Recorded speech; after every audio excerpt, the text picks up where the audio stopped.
To order the Plan Commission meeting of September 26, 2017. We'll proceed with roll call. Mr. Foster? Here.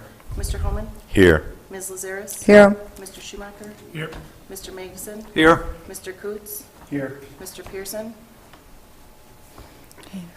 Plan Commissioners, staff, and members of the public, I would like to welcome our new commissioner, Greg Coots, who is joining the Plan Commission for the first time. He is a motor vehicle program specialist with the Wisconsin Department of Transportation. He has his degree in secondary education and taught high school for 7 years and is active with his local church.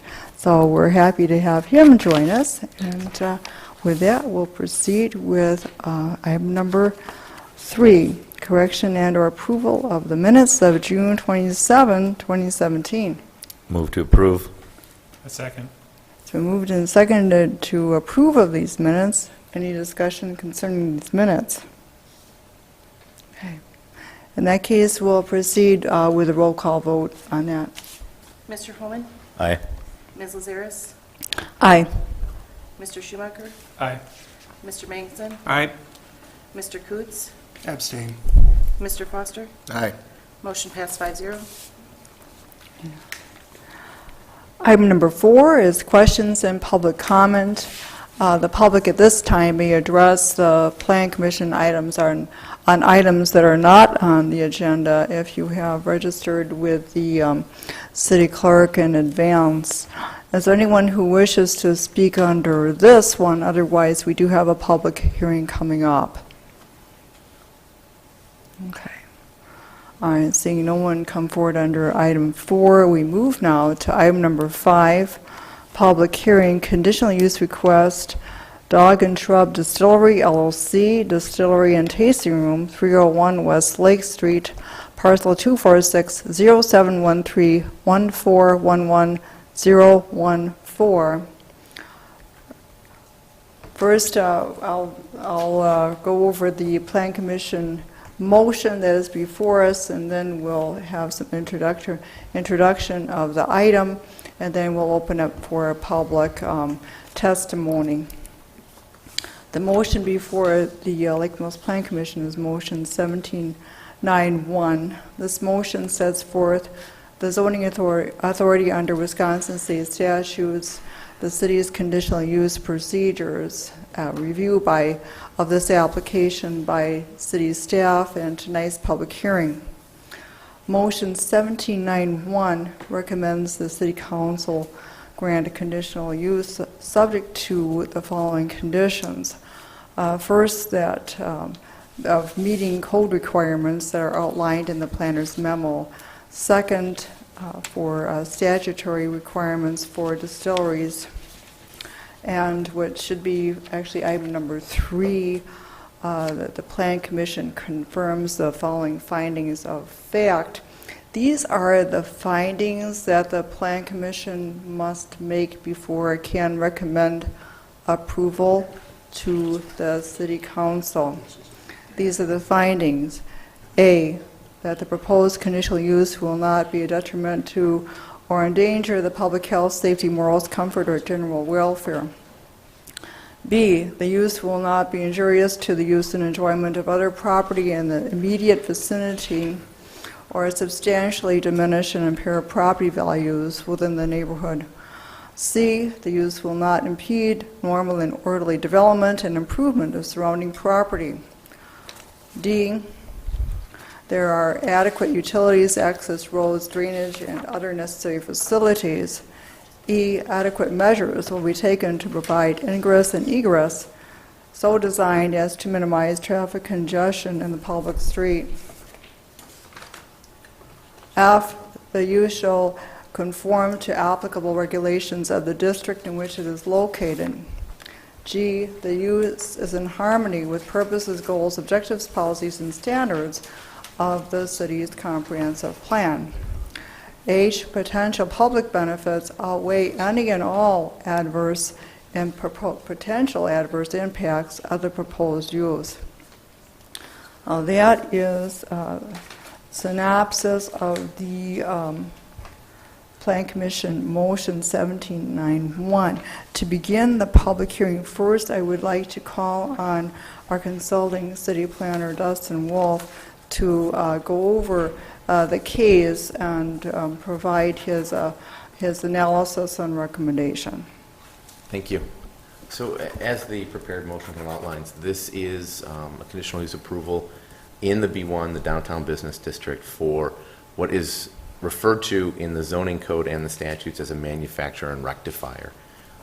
I'll be referring to it as a distillery because that's what everybody would commonly know it as, but statutorily there's very specific language that would be followed. So this property is immediately adjacent to residential downtown. It's really the edge of our downtown area. It might be a little challenging to see. You can see the red outline. The building at the front along Lake Street is proposed to be reused for these operations. They did provide a sketch site plan for the building and kind of the area of the in front of the building between the kind of the sidewalk. They are proposing to manufacture distilled spirits. We don't have a lot of detail on how much or what kinds, but that information will likely be coming. They are proposing to presumably get a Class A liquor license so they can serve other spirits, so meaning just standard bar-type sales of beer, wine, and liquor for cocktails. That is stuff that's not manufactured on site. And then they illustrate a small outdoor seating area at the front of the building. So as many of the existing commissioners understand, we have to go through our findings of fact, which Ms. Lazares kind of outlined. Some of the details in here are to make sure that we attend to those findings of fact. The findings really do focus on how does this property and use align with long-range plans that have been adopted by the municipality, the zoning code, of course, and then impacts or potential impacts to neighboring properties. And that's going to be the biggest issue here tonight to talk about. So initially we start talking about how does this proposed use comply with the comprehensive plan.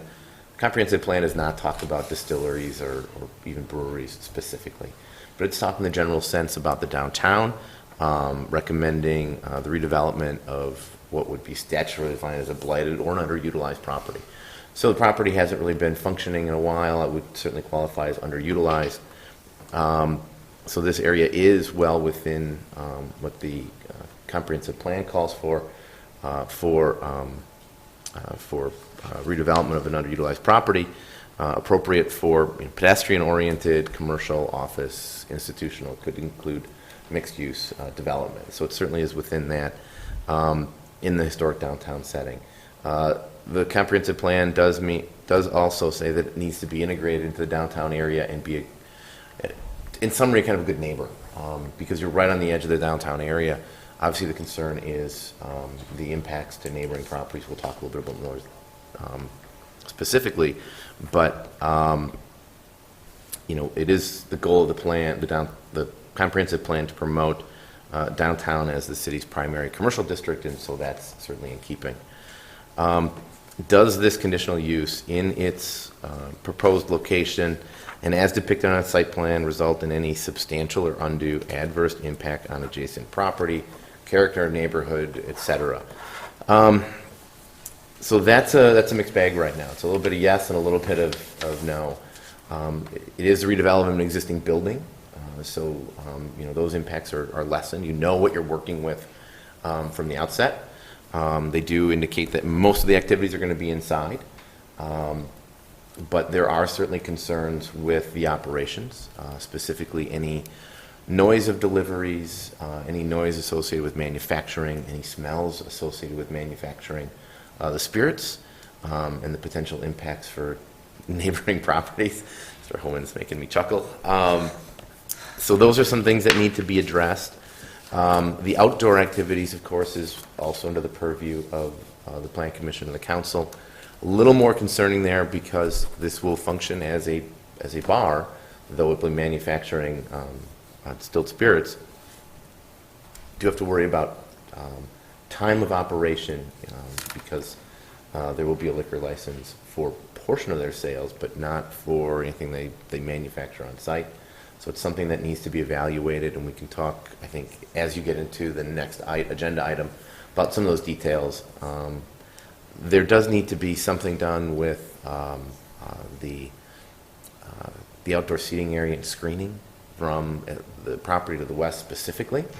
It's very close. And then maybe a discussion about minimizing the hours of operation of the outdoor activities, because if it's a Wednesday night and you live next door, it may be a concern. And then the other issue with this that we need to evaluate is, as you can see on the property, a little bit challenging, maybe I can zoom in a little bit. That will help a bit. The red outline is the property. The building extends off the property. This is something that's going to need to be evaluated, and I'm also looking at the city attorney on this issue. The building going over the property is one thing. The fact is the area that was outlined for outdoor seating and service area also is off of their property. Some of it, not all of it, but it's enough that it needs to be addressed. So there does need to be some clarification on who owns what and what can be done there. So kind of keep that in mind moving forward. In the memo that was provided to you, we did list a series of improvements or conditions or issues that need to be addressed if you, from the staff's perspective, if you're to approve this in some form. We can discuss them in greater detail under the next item, if that would work. The next finding of fact is, does the proposed conditional use maintain the desired consistency of land uses, land use intensities, impacts, et cetera, related to the environs of its property? Again, a yes and a no. We know what we're working with, and the fact that we know how much building is out there, but there are some issues that are outstanding related to parking that we need to talk about and need to be addressed. There certainly will be a concern. The downtown business district does not require a minimum amount of parking. That being said, people will park on the street. That means people will park on the street to the west, which means the city is going to get a collection of calls from people parking in front of their property late at night because of the operation of this. Best and worst thing that can happen here is this business is successful. But part and parcel of that is the ancillary impacts, which we as a community are allowed to put some conditions on. There might be things that the city would need to explore to mitigate some of those, to minimize parking to the west. Perhaps there is the opportunity to provide a little bit of on-site parking with removal of some of the buildings at the back. There's a couple of metal buildings out there that I'm sure are being used for storage. But when the dance studio next door is hopping and people want to use a distillery, it might be something that needs to be explored. Now, the brewery around the corner that we looked at back in, I'm thinking May, again, didn't have parking because it's in the downtown setting. There certainly isn't an issue with people having to walk. It's training people to walk. Downtown is intended to be walkable. There's plenty of parking in some of the public lots. There's plenty of parking over by the commons. The question is, will people want to do that? They will likely park in front of the residential properties to the west. And that's a concern. The last issue with that is we don't have any details if any building improvements are being proposed to the outside. There's some ancillary signage on the building which isn't allowed. If they were proposing to change colors and such, they should be providing that material to us. At the end of the day, the finding on this is there's concerns that this use could be a little more intense than the uses around it, because this is in the middle of downtown, and mitigation or addressing of some of these issues needs to occur. I'm sure the petitioner can weigh in on some of those. Is the proposed conditional use in an area that's adequately served by will not impose an undue burden on improvements, facilities, utilities, et cetera. All the utilities are there, so that's not an issue. Obviously, the roadway is there. We discussed the parking issue. That's probably the most pressing as it relates to infrastructure issues. So the staff doesn't feel that there's going to be an undue burden on public utility, but the roadway parking issue is something that needs to be addressed. And then the last finding is, do the potential benefits of the conditional use outweigh any and all potential adverse impacts? And obviously the benefits are reuse of a building, redevelopment, new business and entertainment in the downtown. Those are excellent things. Promoting the downtown as the city's primary civic and entertainment and social center. However, staff's opinion right now is that the outstanding items that need more clarification right now really do outweigh the benefits. And I think from our perspective, we would like to see more detail provided by the petitioner to address these items. We're confident they can be addressed, but we have as a community required the plans and documentation, et cetera, to all be provided with the conditional use at the time of approval to ensure that that's what's going to happen out there and to allay any fears of neighboring property owners. So we can talk about the details under the next agenda item. Okay, all right, very well, all right, thank you, Mr. Wolff. We are in public hearing, and we have with us, we have Rob and Tim Campbell, the petitioners, along with the owner of the building, Troy Claus, are here, and we have a number of other people here. So we are in public hearing. If you would like to make a comment about this proposal, then please approach the podium, write your name and address in the sheet there, and also say your name and address for the clerk, and then you can give your comment. So if anyone wishes to comment, then go ahead and approach, go to the podium.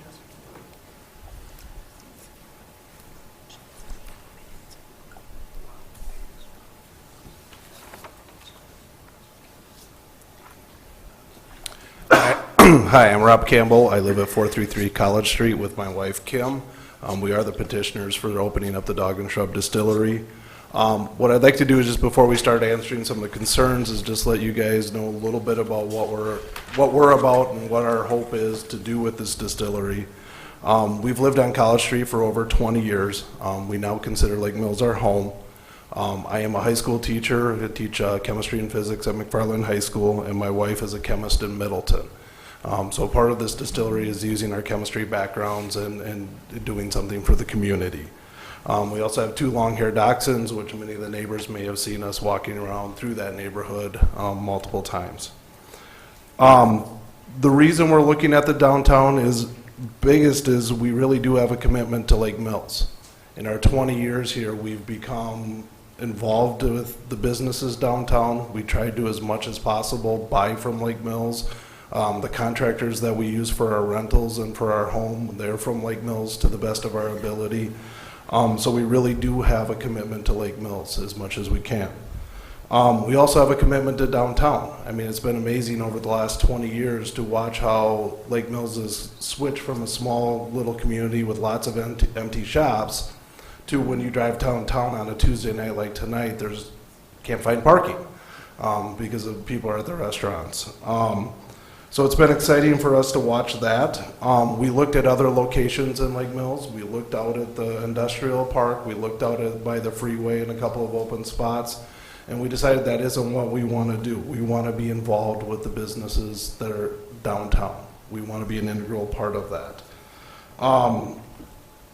One of the conditions we have for our distillery is to do production on site is the stills themselves, once they're full of spirits, actually are quite heavy, so we did need to find a spot with a cement floor in it. And with the buildings downtown, there's limited number. We did have an accepted offer in another building that did not work out. And then when Metallic Salt moved to their current location, it we had been eyeing up the building for a while, but we didn't want to displace another building, so when they moved, it was a perfect opportunity for us to work with Troy to start up the distillery. We really do have a big commitment to local. The grains that we're going to use to the best of our ability are going to come from local farmers. The fruits that we're going to use in terms of our cocktails and production and the vegetables we use are going to be coming from local farmers. We want to be involved with other businesses in downtown, with a bakery in town, with Water Street Foods. We've talked to them about using similar grains that they're using. We've talked about the mash when it's done, that they possibly could make bread out of the mash that we have when we're done. I've talked to Rob from Lewis Station Winery, talked about using grapes that he's using so that we can make brandy, have similar, similar taste profiles. Other options would be between Lane and Sherry Smith with their brewery that they're opening up, or even with Tyranina, have the ability to use the beer mashes that they use to also make whiskey. So some of the things that we've looked at in terms of being involved with the downtown. Initially, we're both keeping our jobs. Our hope is to only be open, or initially we, are going to be open only on Fridays and Saturdays. We would like to stay open till 10 o'clock. Other possible special occasions, for example, if Town and Country Days is going on or something special, maybe open up one additional night.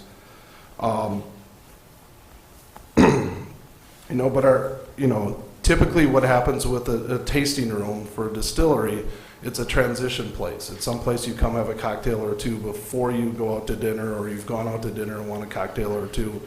I hesitate to call, in fact, it's not a bar. It's a place where you're going to go to have a drink or two and then move on. And I think that alludes to some of the parking issues is, I can see people being parked on Main Street and walk from the grist down to our place afterwards, that type of environment. And then lastly, and I know this is some of the concerns that we have as us being next to the residential district, that was one of the things that attracted us to that site, is the fact that we want to be part of, the neighbors. I think being able to sit outside and have a cocktail and have conversation and talk to your friends, I think that's exactly what we're looking for. And I think having the background of Lake Street, really does provide us that opportunity. So I think some of the concerns you have about us being on the edge of Lake Street is also some of the really positive aspects that, that we see. Do you have anything? Do you want to talk about the licensing? So, and I guess at this point is, do you want me to go through some of the concerns, or do you want me to open it up to other people to give them an opportunity? Because we do have some information we can, give you to hopefully help you make a decision. I think you could go ahead and proceed and provide all the testimony that you would like to at this time. Okay. And then later on, if you think of something, you can come back, of course, but you may as well go ahead with your full testimony. Okay, thank you. Just didn't want to hog the limelight.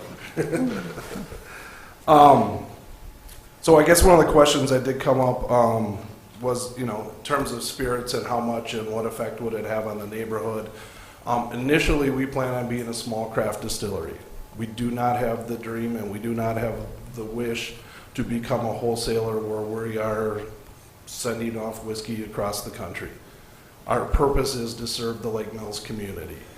And hopefully someday we can wholesale locally, but initially the only sales that we will have is out our front door.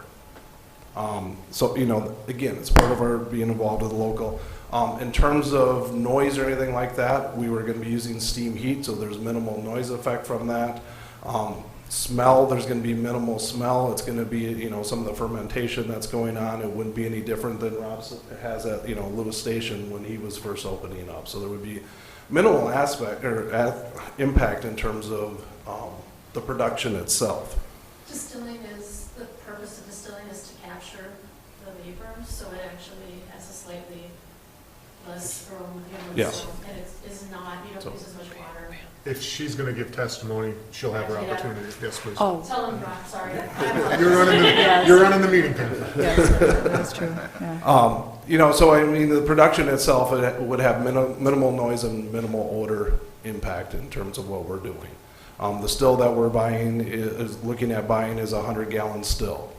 Most distilleries that are opening up in Madison right now are buying between 500 and 1,000 gallon stills. So we're buying on the low end of what's possible to even buy. Again, because we're trying to keep it limited in what we're producing and selling locally.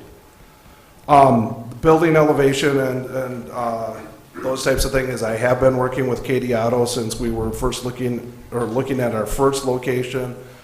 We have had the ability to work with Main Street Program, and the architect has given us drawings. Can I pass the drawings out? Is that? Yes, certainly. Yes. Also, I didn't mean to cut you off earlier. There's only 6, so you can. So if you look at what we've done with the Main Street architect, or what we've talked about, is in terms of changing the facade itself, there's minimal impact. The awnings need to be upgraded. The door that's in there, as we look at replacing the door that's in there with a glass door, a big part of what we want to do is have inform people about how a distillery works. So having the still as part of the centerpiece is important. And then it kind of gives a visual of what we're looking at for the outdoor area. So inside we're looking at probably 30 people, seating for 30 people, and exterior probably by the time there's a tree out there that we plan on keeping, you're probably looking at about 20 people outside. So on a busy night, we might have 50 people if things go well. So that's looking at item 1 that's on there. And in the interior, we're only renting the front half of the building. It's about the front 1,600 square feet of the building. So number 2 is we're working with Katie to make sure that, we are working with them to make sure that we have a vision that works for the community. Number 3 is the improved screening between the house to the west. And I understand the need for that. I guess I'm unsure and you guys might be able to help me in what you're looking for. Are you looking for something solid structural, or is if we put some arborvitaes in there to kind of block? I guess what I hesitate to have is that when you come around the corner to Lake Street, there's this big thing that's blocking the rest of the view of of what's going down the street. Over the weekend, we did go to all the neighbors in the near vicinity. We did drop off flyers and told them what our plans were. We told them about the Planning Commission meeting tonight. And I don't know if you got calls or concerns about that. Hours of operation, ideally, we would be initially Friday and Saturday until 10 p.m. The delivery plans, again, the delivery is going to be minimal. We're going to occasionally get maybe a pallet of rye or a pallet of corn, or possibly bottles from the UPS or U.S. Post Office. But in terms of overall delivery, there really isn't going to be a whole lot, and I would think it would be during normal hours of operation. The parking, I know, is a big one. I know one of the things that was brought up in the plan here, and I don't remember if you mentioned, is that in the front of this right now, in the middle, there's no curb and gutter. It was at one point that building must have had open garage doors where they could have backed up all the way through. So if we were to put curb and gutter back in, we would be able to pick up 2 parking spots immediately in front of the building. Also would prevent that from being a U-turn for the rest of downtown as well. The other thing too is I talked to Bob Grigas yesterday, talked to him about possibly using his parking lot. He said that the dance studio in the summertime typically isn't being used a lot, so we could maybe work something out there. Saturdays, they typically do not have things going on, and then Friday night, I think he said they had classes going on until about 7. So that is an option for us to help minimize some of the parking that's going on. In terms of the liquor license,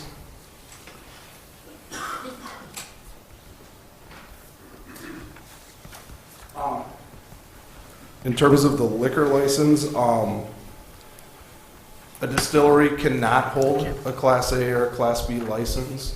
When you get the license itself from the state of Wisconsin, the permit or the license from the state of Wisconsin to run a distillery, what you're allowed to do is you're allowed to produce and sell on and off sale your spirits from that site. We will not be having spirits from, basically, it's our stuff. It's the only thing that we're selling. So, and I guess that's why I kind of hesitate to call it a bar, is because it's what we're going to be producing at Dog and Shrub Distillery. The statutes that I handed out. So if you look at the Wisconsin statutes 125.52 in terms of manufacturer and rectifier permits, that's what's laid out in there. I have checked it out with 2 other distilleries in the state.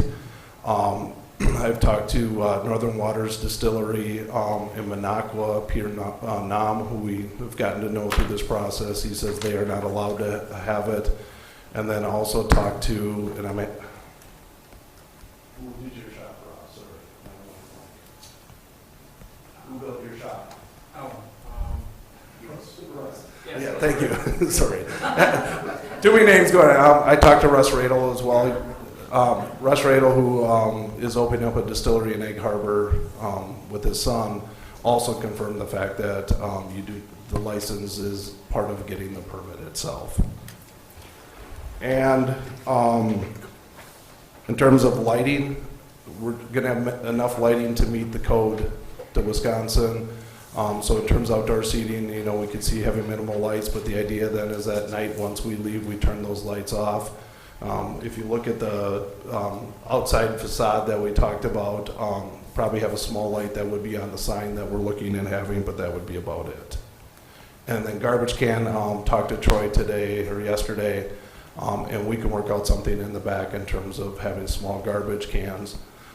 In terms of waste of the site, there really isn't a whole lot. The mash that's produced as part of the byproduct. The plan is to find a farmer locally that we can give that to feed his livestock. But other than that, it's going to be bottles that were used as part of the cocktail room and stuff. So there's really minimal waste. Talking to Peter Nam in Northern Waters, he says there's almost none at all. So.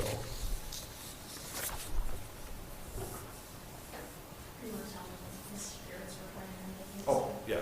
And then spirits that we plan on making, initially we plan on making vodka and rum, mainly because they do not need to age. And then ultimately what we hope to do is make some bourbon, make some rye, and then again, working with Rob, hopefully we can make some brandy down the road. That's the hope and the dream someday.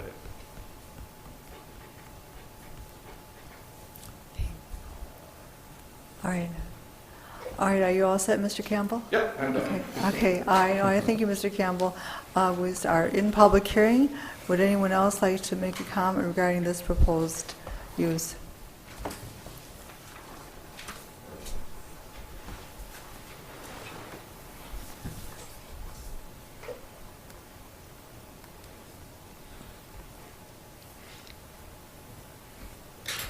Hi there, my name is Rob Lewis. I'm the owner of Lewis Station Winery. So the address we're at was 217 North Main Street, although I got a couple buildings here in town. I hope that you do make brandy because I need that for my port.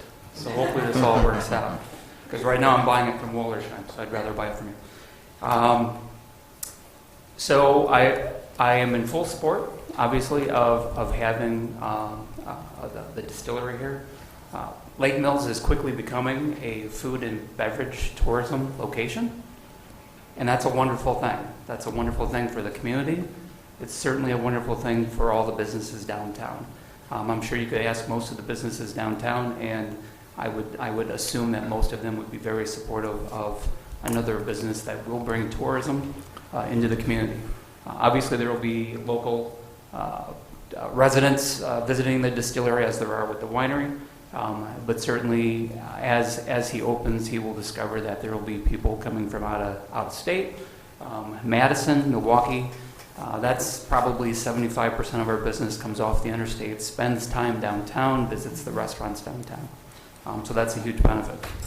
I agree with the manufacturing side. It's very similar to wine production. So there's not a lot of smells, there's not a lot of noise. There's not a lot of disruption. There's not a lot of waste. So I would the distilling and fermenting of wine are similar in nature. So I can certainly attest to what he said to be factual. The other thing that I would say is that even though starting out what he's looking at as far as his vision of hours for being Friday and Saturday, I would hate that the community to make that a condition on his conditional use permit, that these are the only hours of operation that you are allowed to have. Because as he will discover, as I did, you will grow. And as you grow, hopefully he'll get to leave his full-time job and really drive his passion, him or his wife or both. And I'd hate for him to have those challenges in order for him to be able to grow because of something that was tied to his conditional use. Again, the statute in Wisconsin is very specific on hours of operation and things like that. And when I got my original conditional use permit, that was a conversation that we had, was what would the hours be, what would it be tied to, and what have you. And at that time, I was going to be open very limited hours till 7 o'clock and some other things. And it was actually a member of your board that said, do you really want hours tied to your conditional use permit? And I said, no, I do not. He's like, very good, thank you. So I would hope that you would take that into consideration when you're talking about his conditional use as well.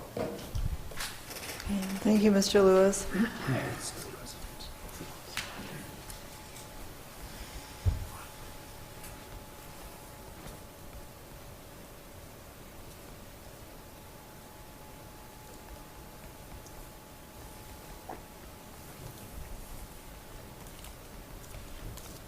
My name's Brad Glassell. I live at 114.5 South Main Street, basically right around the corner from the proposed property.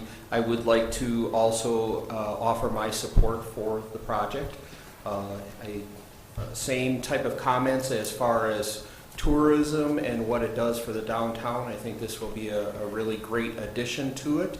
As you've seen with other similar type businesses in Lake Mills, we have responsible owners that do take care and are not looking to disrupt things. I've known the Campbells for quite a few years. Up until February, I was an insurance agent in Lake Mills. Now I work in the corporate end, and so I did work with them on businesses for quite a few years, and I saw how responsible they were in taking care of the other business that they do. So I have a lot of respect for what they do, and I believe that they will be good with this project too.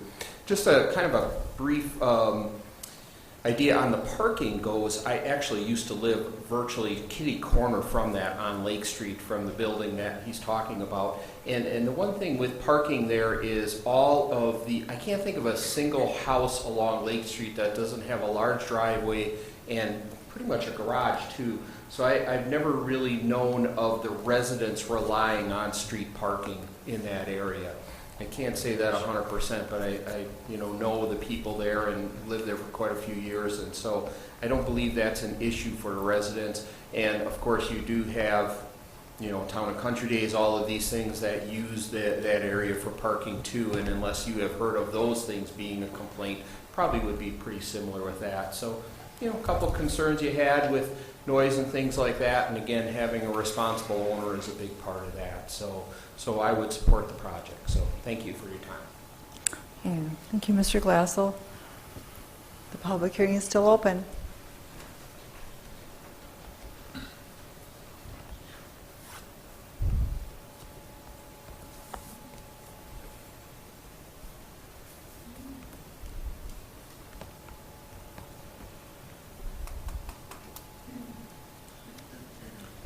Patrick Doyle, 325 East Washington Street. We own the Doyle's Dogs in town. If you go by our stand, you know we are very visually conscious over there, very detail conscious of what we do. I was very encouraged when Rob came to talk to me about finding more about how we did that, who we used in doing that. And I know they have been in touch with the visual designer that we did use in branding our business over there. So I have no doubt that what they would do at this location would enhance the area. So we do completely support what they're doing.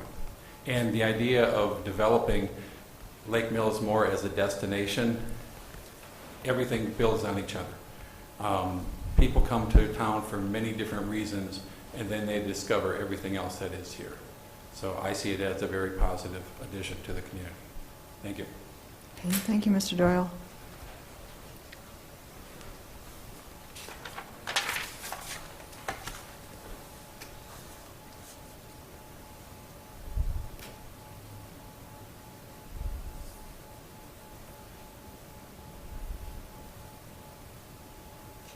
Hi, good evening.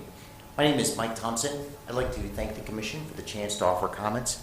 I support the proposed dog and shrub distillery. My wife Stephanie and I have lived next to Rob and Kim for 15 years. They've been super neighbors. They're responsible, honest, and civic-minded. I commend the Campbells for undertaking a startup business and their commitment to finding a site here in Lake Mills. This is at least the third site they've considered and would definitely benefit the downtown. Citing any business in an existing structure will bring issues. I'm confident the Campbells can work through any reasonable requests that the Planning Commission, neighbors, or the community might have. Thanks, Rob and Kim, for taking a risk and proposing a startup business here. And thank you to the Commission for your partnering, your problem-solving approach, and your consideration. Thanks. Okay, thank you, Mr. Thompson. Thanks, Mr. Thompson, for your testimony. Thank you.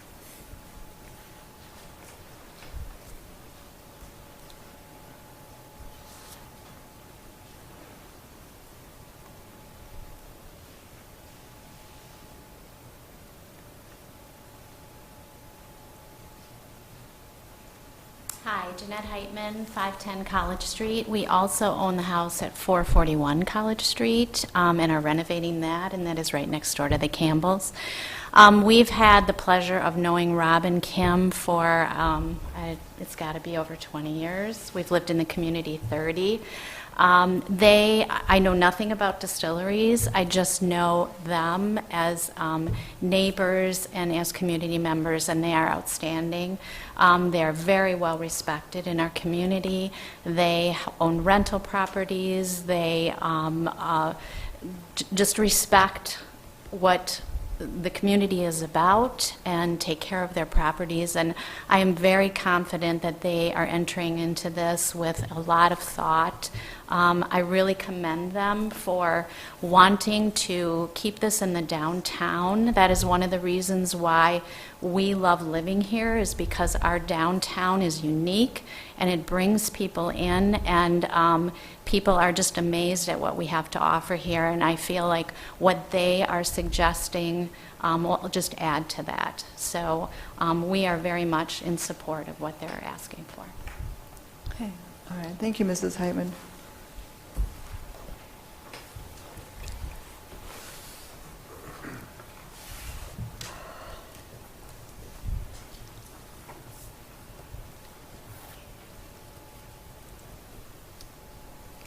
Troy Claus, 322 Mulberry Street. Also the owner of the building. I guess one thing on the property itself, given the lot line, that building's been there 100 years. I'm pretty sure legally the concrete and the building, I don't think there's an issue with where the lot line actually goes anymore. As far as the potential problems, I think they're minimal at best. I believe parking might be a little hypothetical on what potential problems may exist. I think there's a lot of parking between the building and Main Street. I think they're going to be a great asset to the community. I think I definitely support that they're here. Thank you. Okay. All right, thank you, Mr. Claus. All right.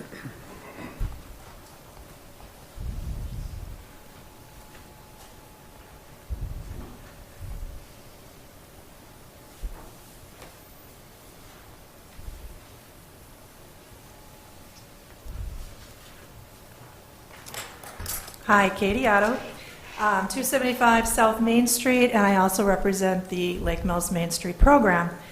I've had the honor of working with Rob and Kim on their facade. I've had our state architect do some renderings, which you saw tonight, and there were renderings for another option that they had looked at earlier. And I've been very impressed with all the work that they're putting into this project. It's been a long time coming. They put an enormous amount of thought into it, and worrying about the same things that Dustin had brought up too.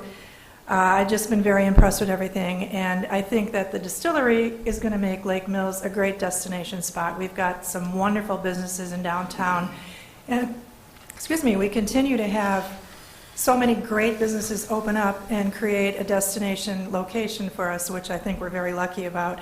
It kind of makes our downtown very vibrant, it's going to make us progressive, and it's just going to be a real asset. So I hope you will consider everything and give them their conditional use. And I also agree with the fact that they shouldn't be tied to hours, because I'm sure they're going to grow. Thank you. All right, thank you, Mrs. Otto. The public hearing is still open. Would anyone else like to comment on this proposed conditional use? Is there anyone else who would like to speak to this proposed conditional use? Hearing nothing further, I'm going to close the public hearing, and we'll move on to item number 6, discussion and recommendation on conditional use request, Dog and Shrub Distillery LLC, Distillery and Tasting Room, 301 West Lake Street, parcel 246-0713-1411-014. Planning commissioners and staff, do you have observations, questions, comments about the proposed use? Sure, I do. I don't think you could have scripted this any better. You know, you look back in history where we spent a fair share of time developing a comprehensive plan with the input of the citizens of Lake Mills, and then rewriting the zoning code so that things can be developed, redeveloped, put in structure in that code so that things don't ever get out of control. And here you got exactly what the people said. You have business owners, half of my neighborhood. I live on College Street also. Anyway, I agree with everything they said. I think this is a really good use for the property, a good redevelopment. Just the only comment in regard to the parking thing, I think there's probably more parking like in the area, you know, than meets the eye. There's parking in almost every alley and then the public areas, so I think that's good. But I do respect the discussion on the parking, as I live next to the middle school, where they developed a brand new $18 million middle school and didn't address the parking there and rely on the neighbors or the neighboring church to park. So it's a good thing to be brought up so that everybody can, you know, weigh in and comment on it. But in this particular case, I hope they do well and grow so that you know, we can look at other options if that becomes a problem. But anyway, I think it's a great idea. I don't think it could be scripted any better. I'd have to agree with your statements there. The only questions I still had, and one of them was concerning the picture with the ownership and overlap onto the other property, and just, I would like to see that cleared up, just to know exactly what's the true story here on that. The last question I had is with sewerage, and we know that it's not quite as intensive as brewing, the sewerage, and it's a lot less than you would, or sorry, a lot more than you would have with the winery. And I know that we've had to go through some special considerations, especially for the brewery out there, to watch for flow and different things getting into the sewerage. Have we discussed at all what type of byproducts might be in that? And is there any special considerations that should be looked at, how it should be filtered before it goes into the sewerage? Or do we even think we need to be concerned with that right now? I would lean on the consulting engineer, Strand Associates, to ensure that during the permitting process, those things are handled. All right, those are the only questions I had. I would say this looks like a fine plan, but, and I'm all for it. I'm reading in here that the staff is asking for a little more time to evaluate. Is that what I'm? We wanted to make sure that you had plenty of time to have a conversation about some of the things we thought could be concerning.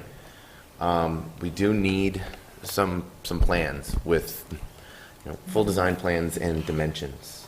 The rendering's great, we certainly needed that, but we don't have more than their kind of sketch of the layout of the site. So it really doesn't show anything in the real world with dimensions. So we need to have that to look at it. That's when we started seeing a problem with the property lines. It needs to be resolved, and I lean on the city attorney to make sure that that issue gets resolved. You can't approve something if you don't know they don't own the land. And while the building may have been there, the sidewalk kind of paved area in front of it might be a different issue. And so I turn to the city attorney to make sure that's in order. So there's some outstanding issues that I think needed to be provided. We are recommending added screening to the property to the west. Now that may mean just a little bit more fencing than what's being illustrated on the rendering that they provided. Maybe it's something 5 feet tall that's from the edge of the sidewalk back to their building, presuming that piece of land is owned by them. A little bit could go a long way to making sure that that any neighbor feels like that we've tried to address or block some of the noise that may happen out there. We did want your input on the hours of operation. We, as staff, are more concerned with the outdoor activities, not so much the indoor activities. So we wanted to make sure that you looked at them. We do think that when you are a resident and you're trying to relax on a Friday night, maybe there's a point where you want people to not be sitting outside and having drinks. So that's from the staff perspective. So there are things that certainly can't get resolved. Some of the discussion items can't get resolved tonight, but if you feel the need to have a plan before you approve it, then we'd recommend tabling it. If you're comfortable leaving that to the staff, you can approve it with those conditions. So haven't we, in the past, allowed, larger shrubs and things like that, as far as stuff that shields from neighbors? We would ask them to propose something. Yeah, we're not going to try to design it for them. They may decide that the shrubs, maybe a couple of plantings out there, but I've certainly seen a lot of situations where you have a bar or a tavern near a residence where they just put up a small screening wall and then they've had some hanging baskets and things on it. And we don't want to design it for them, but we think something should be done there to maybe mitigate some of the ambient noise that may come from this. We didn't understand what they were doing for lighting, and so maybe that was an issue that might be a concern to the neighbor. It's a very different use and activity than had been there previously. So it certainly is, all can be resolved. Just I look at it as something that you would see in like a larger city where each community had their own community. You'd have a bar on the corner. You'd have your grocery on the corner. So I look at it and I see, well, maybe the folks that live there will say, well, why don't we just go down there? They sound like they're having a good time. So, those are just some thoughts I had on it. It reminds me of being in some of the smaller communities in like New York City and things like that, where you have all your small little communities inside the community where you have a bar on the corner. And there are residences immediate across the street. So sure, I get there. If you live there and you don't want them out there at 10:30 at night, I got you. You're the only body that can provide that relief to them. But also, I don't think we should, it would still be, by definition, a conditional use. I just don't want to ever get caught up in this fact that a conditional use can't be stopped because it's based on conditions. So, I mean, as long as, I mean, I agree with you that we need to protect neighbors, but, you know, maybe a little, you know, beginning communication would really be in order with the, you know, I heard you made some passes through the neighborhood, but especially with the direct neighbors, even with the screening, I would be interested to hear what the neighbors thought. You know, maybe they don't want a fence, a you know, 5-foot fence. Maybe they would like some arborvitaes, you know, as long as we can, like you said, accommodate that through the zoning code. The noise through issue. ordinances that are already in existence. I mean, there is a noise ordinance that's, you know, this borders a residential area. Noise is never allowed to be over 65 decibels at 9 o'clock at night. Keep in mind, 65 decibels is the ability to talk. So the moment someone gets raucous, the only way to seek relief from it is going to be through the police department.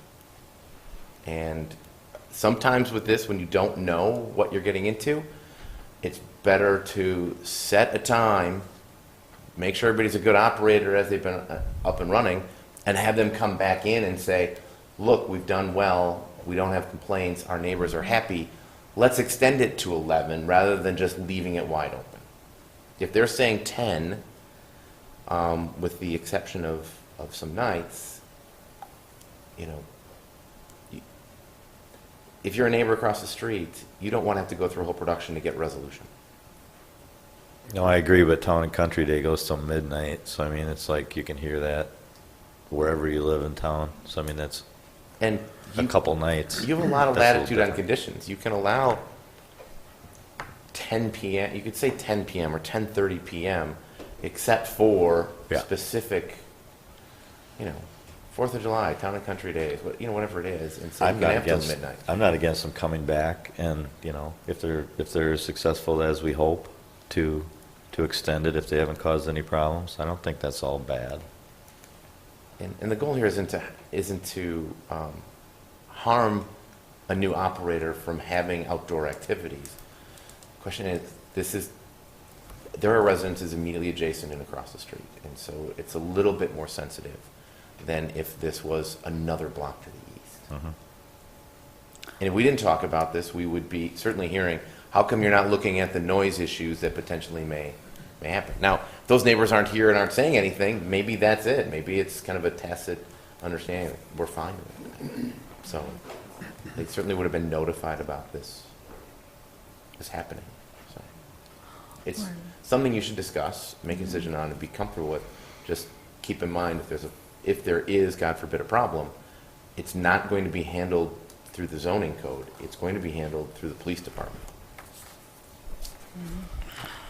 Plan commissioners, staff, and applicants, it was mentioned that half of the building would be rented, and several months ago we had another situation for a conditional use that involved half the building was being rented, and so the conditional use permit was set forth so that it only referred to that part of the building because the future of the other half was not known at that time, and that at such time that the rest of the building, perhaps by you or another party, but when the other half of the building comes into play, then the conditional use would come back, because this isn't for the entire property, it's only for half of the building, so that would be a factor in the way that the motion is set forth, that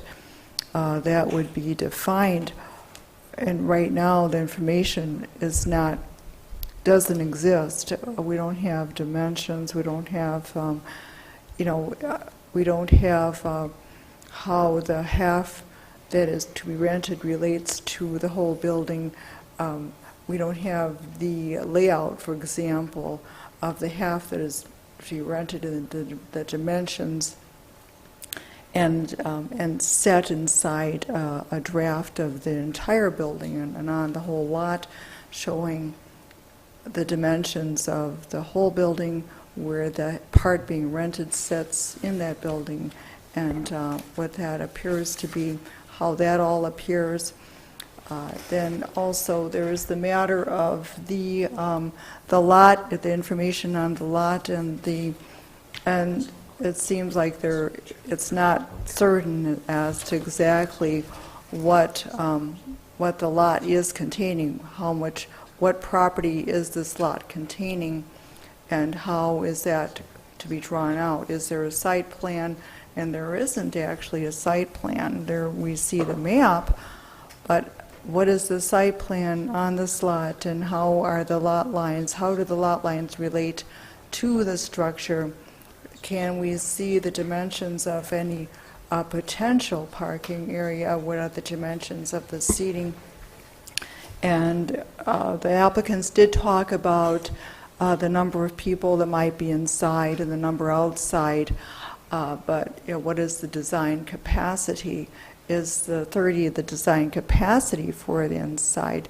Is there a different design capacity that might emerge after the plans are more fleshed out?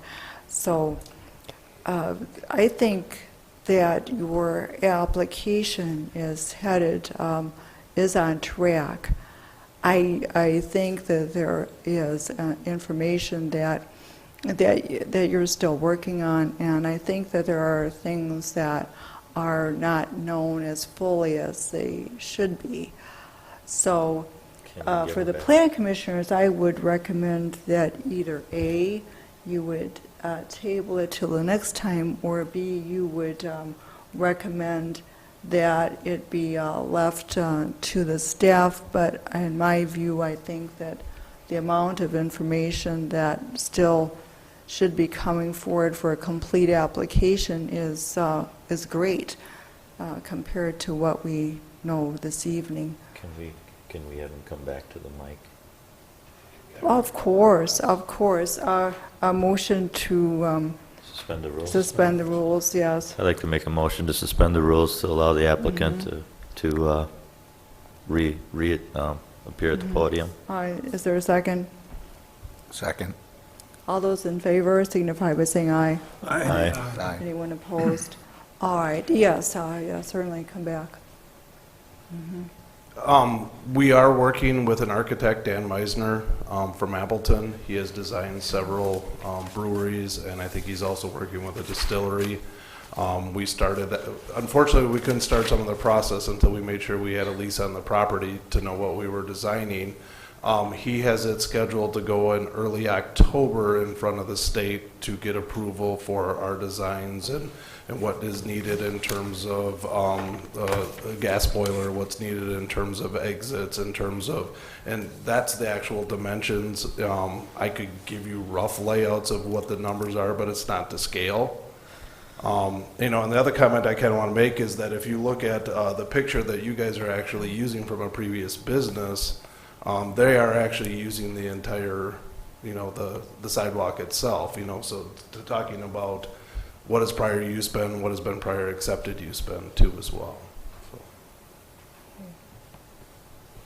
So. Mr. Campbell, there's also the lot line, and what does the lot line encompass for this property? So, that would be one of my outstanding concerns is... So what do is we the plan lot? on using ourselves? Is that... No, it's... She's talking about yeah, you're talking about that red how chunk, yes. the line actually lays. Yeah. And first off, I am the attorney. Yeah. I agree that there is an established use with regard to that property, but there remains an issue. Yep. If it's an issue that would have to be addressed when Troy decides to sell the building or rebuild the property, Agreed. the lot Yep. line is what the lot line is. The existing building is there, but it is an issue that you're going to have to face. And that doesn't necessarily mean that the proposed use isn't appropriate at that building, as it is consistent with use that's been there in the past.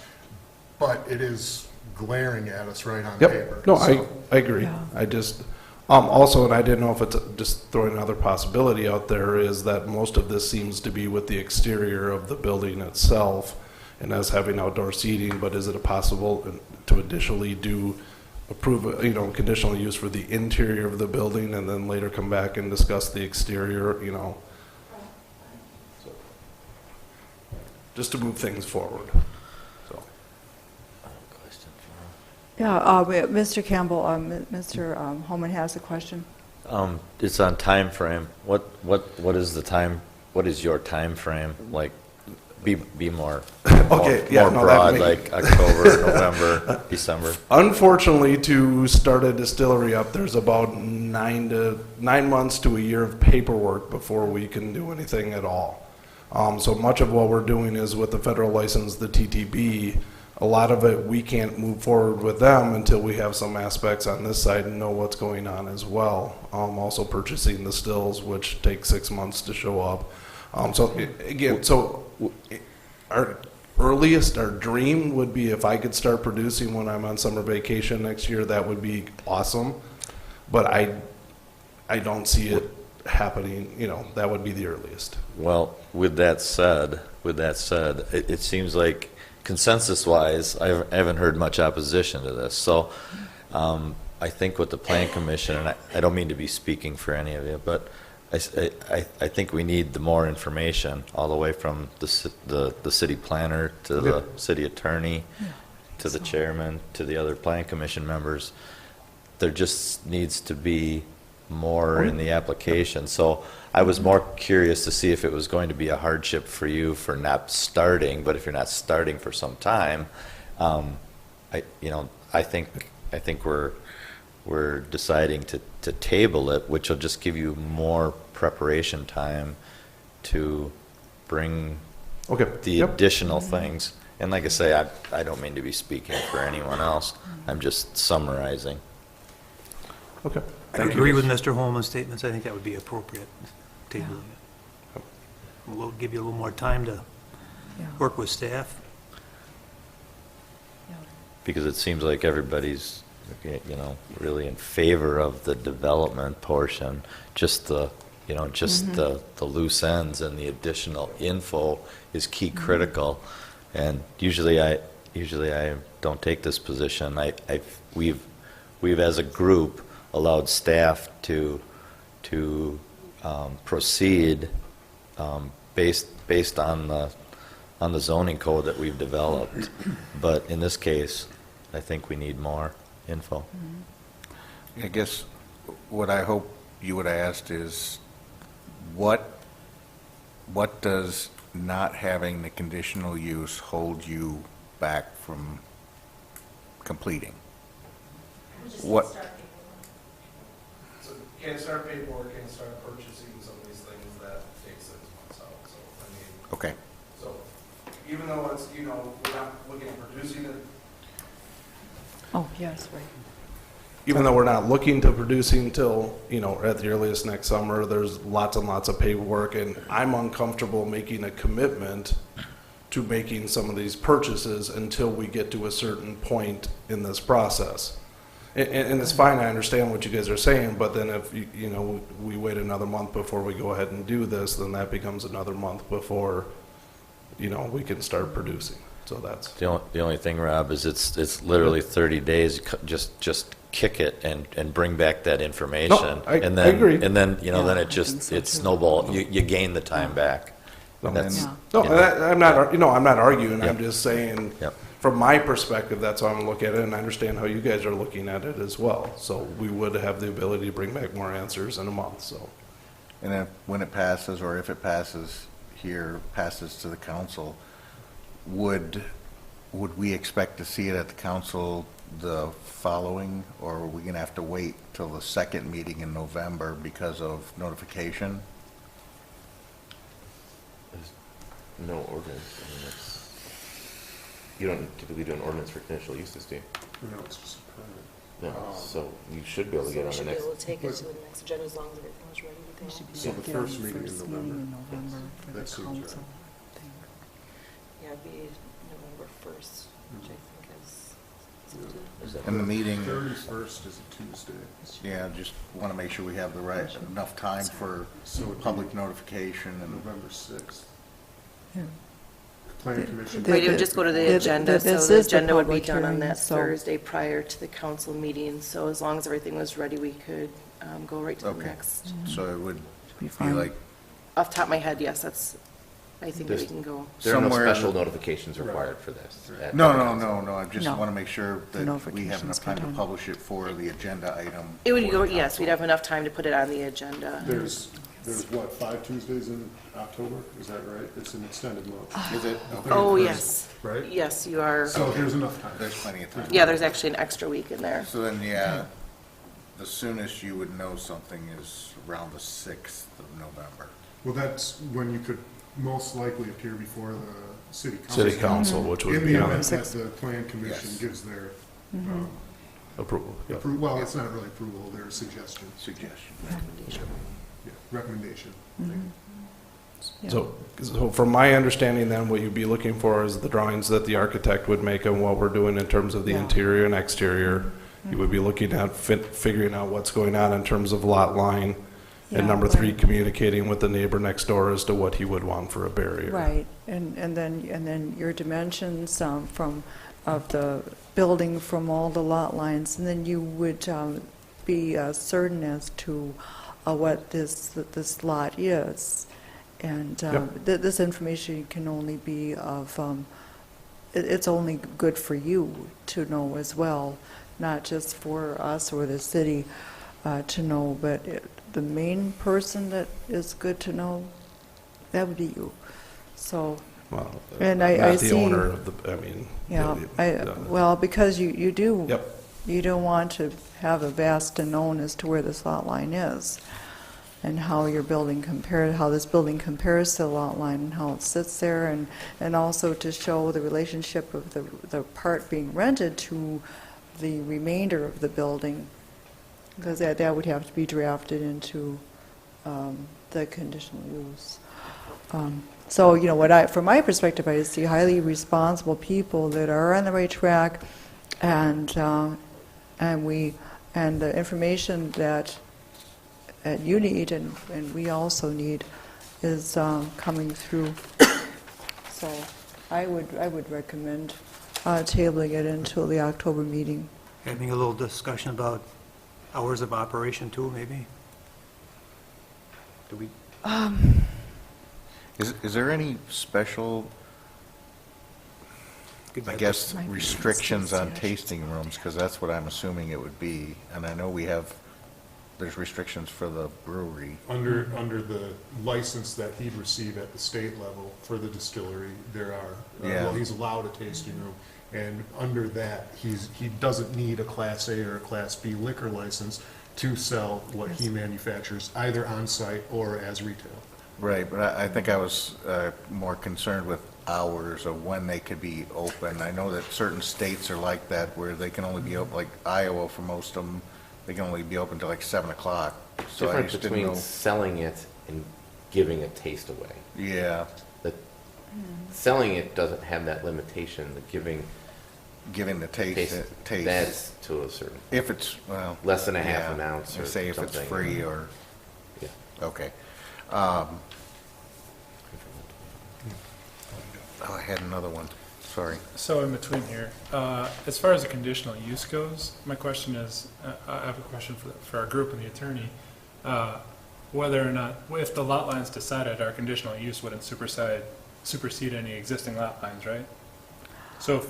No, I assuming- think what would happen is that as they investigate this lot line and they get the information about that, it very well could, I don't want to predict the future, but sometimes you run into instances where you have to do some property transfers to correct lot line issues, which I have seen occur in the past, and then once these things are corrected, because people assume where the lot lines are from practice and everything, but if it's not legally in place where everyone has thought it to be for all these decades, then sometimes there may have to be real estate work that may be necessary to correct a lot, and that is what I don't think we know Yeah, and that was a So- question I had, is who is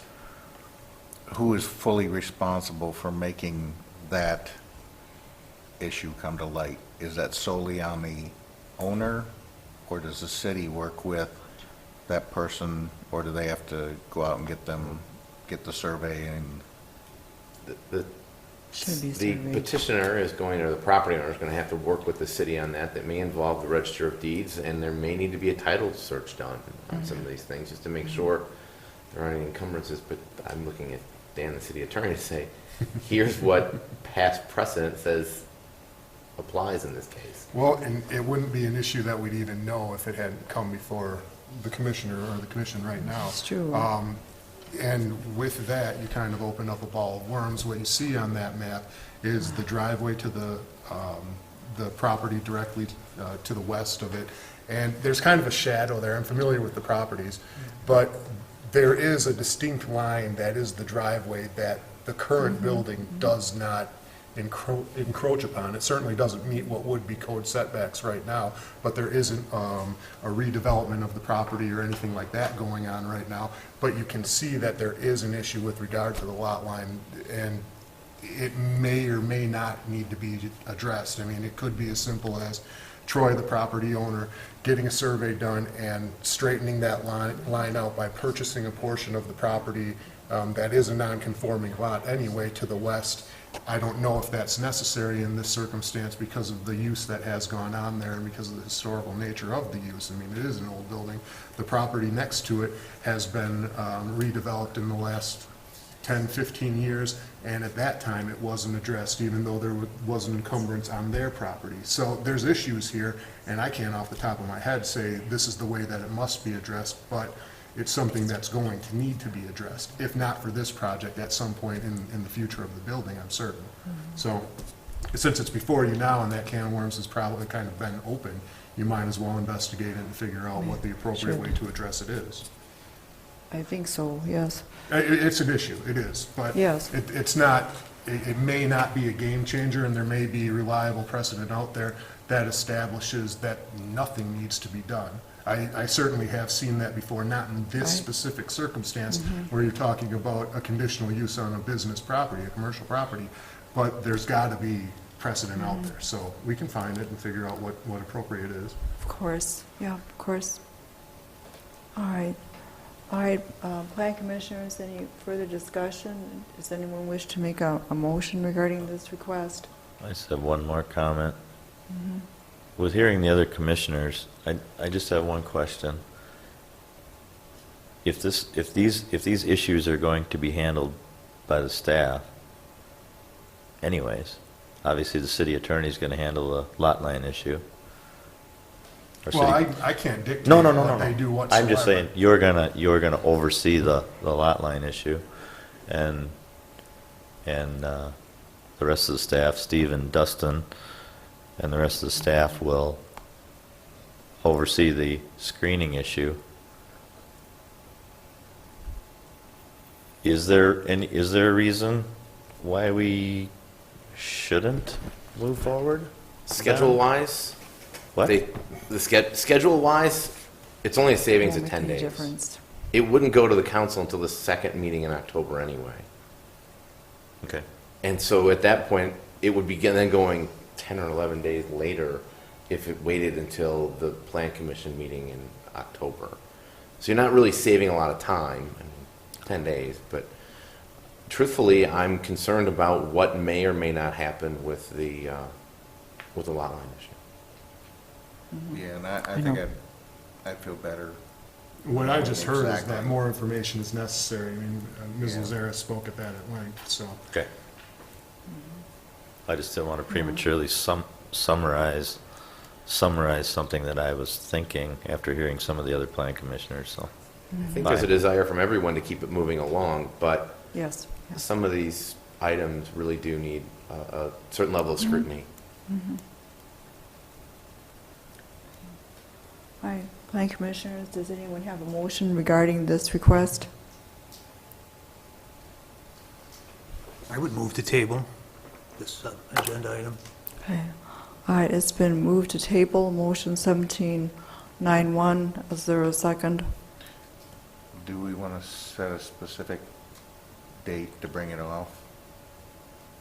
Or do October. we just want to say tabled? We don't Till the wanna- next meeting. Okay.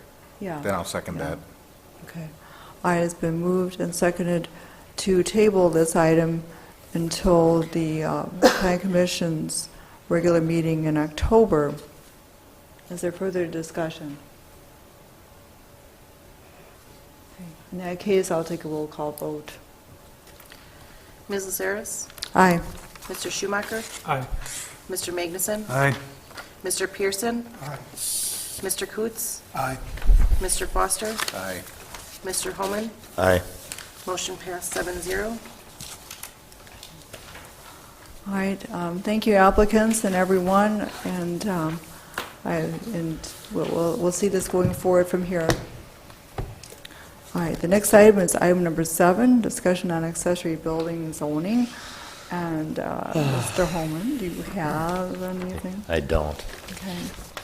I don't. Sorry to drag this on. Yeah. Well, you've been up to your eyeballs and Yeah. all of these projects and work and constancy, and so, Now, just in fairness to the agenda, do you think we should pull this off the agenda for the next 2 months and bring it back in the winter?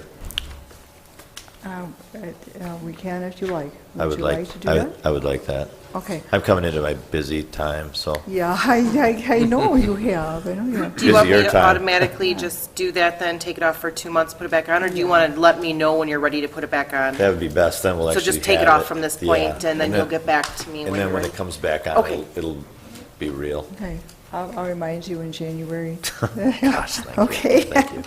All right, so we move on to item number 8, recommendations for future agendas. Is there anything concerning, we do have the continuation of this hearing, and is there anything else that we are anticipate for October? We are anticipating other conditional use. Okay, all right, very well. All right. In that case, we go to item number 9, adjournment. A motion to adjourn. So moved. Is there a second? Second. All those in favor signify by saying aye. Aye. All those against? We are adjourned.